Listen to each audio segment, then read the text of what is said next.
Hello, boys and girls. Everyone say hello. Hey. All right.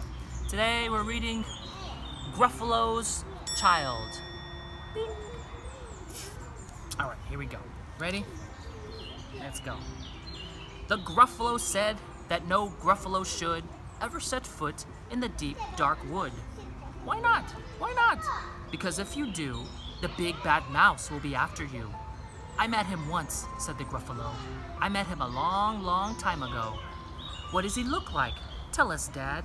He is terribly big and terribly bad.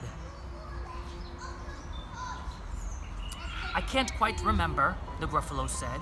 Then he thought for a minute and he scratched his head.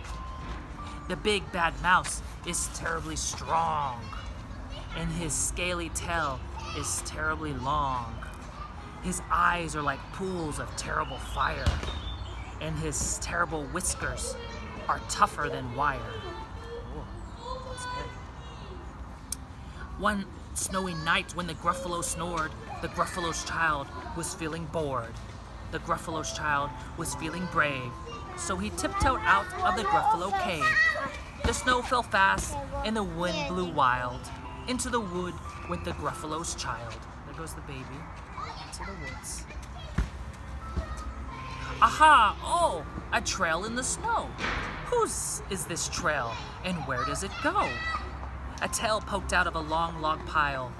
Could this be the tail of the big bad mouse? Out slid the creature. His eyes were small, and he didn't have whiskers. No, none at all. You're not the mouse. Not I, said the snake. He's down by the lake, eating Gruffalo cake. The snow fell fast and the wind blew wild. I'm not scared, said the Gruffalo's child. Aha! Oh, marks in the snow. Where are these claws? Where do they go? Two eyes gleamed out of a treetop house. Could these be the eyes of the big bad mouse? Down flew the creature. His tail was short. He didn't have whiskers of any sort. You're not the mouse.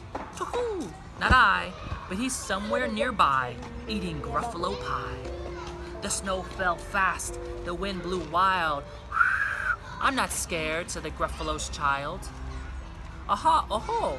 A track in the snow. Whose is this track, and where does it go? Whiskers at last, and an underground house. Could this be the home of the big bad mouse? Out slunk the creature. His eyes weren't fury. His tail wasn't scaly. His whiskers weren't wiry. You're not the mouse. Oh no, not me. He's under a tree, drinking Gruffalo tea. It's all a trick, said the Gruffalo's child, as she sat on a stump where the snow lay piled. I don't believe in the big bad mouse. But here comes a little one out of his house. Not big, not bad, but a mouse at least. You'll taste good as a midnight feast. Wait, said the mouse, before you eat, there's a friend of mine that you ought to meet. If you'll help me hop onto a hazel twig, I'll beckon my friend, so bad, so big. The Gruffalo's child unclenched her fist. The big bad mouse, so he does exist. The mouse hopped into the hazel tree and beckoned his friend. Just wait and see. Out of the moon, it was bright and round. A terrible shadow fell on the ground.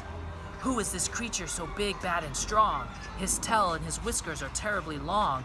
His ears are enormous. Over his shoulder, he carries a nut as big as a boulder.